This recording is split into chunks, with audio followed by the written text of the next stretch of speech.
Next project up is going to be these 3 yard switchers. What we have here is, this is a Varney Yard Switcher. As you can see, it's all metal.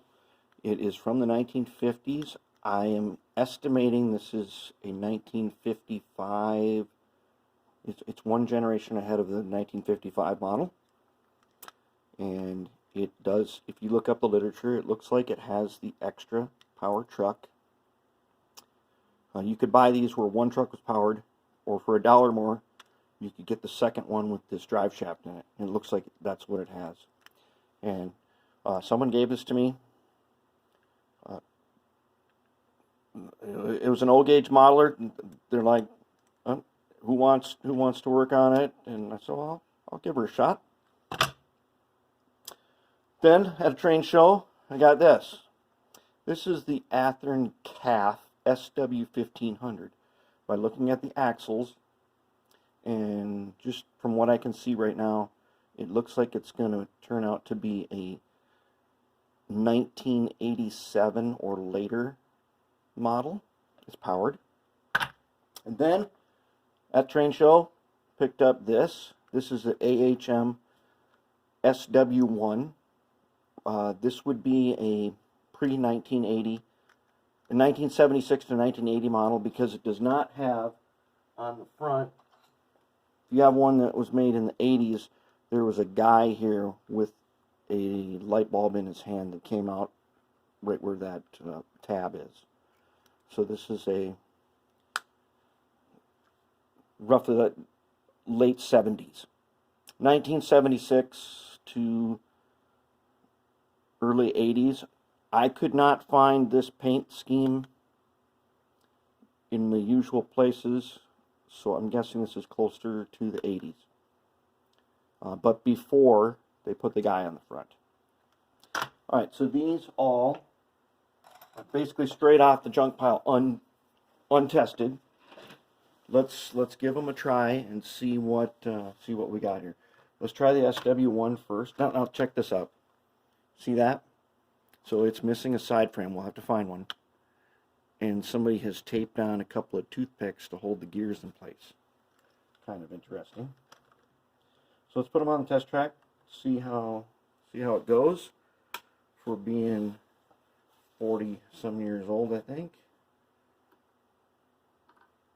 Check her out. It does work. One thing I like about AHM is generally, it might be a little stuck. Actually, it runs pretty decent.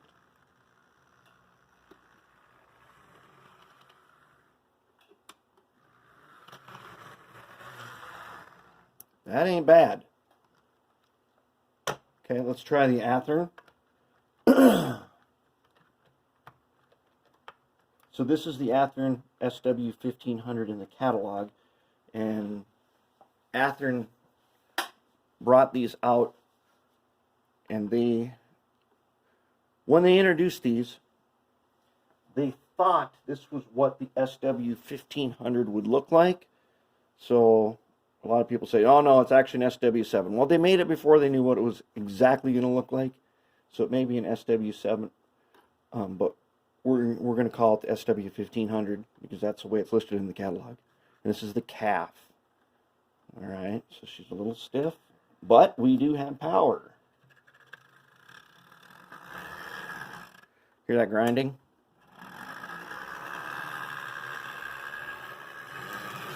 Oh, the light even works.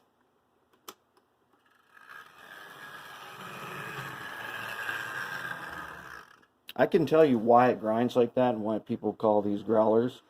The motor is held on these kind of rubberized motor mounts, and the flywheel rubs on the inside of the shell, and that's what makes that. That's most of the noise. Alright, now let's try our 1950s. This thing is heavy too. Our 1950s Varney Yard Switcher, which is, I'm guessing someone hand painted this. It is numbered Baltimore and Ohio 438, And so every roster I can find is there was no actual 438, but 437 would have been an NW2. And this yard switcher is very close to an NW2, although some say it's too long, it's 4 feet longer, but who cares? We're going to call it an NW2. And this guy has an open frame motor in it. It's called a Pitman. And look at that. You kidding me? This is from the 1950s.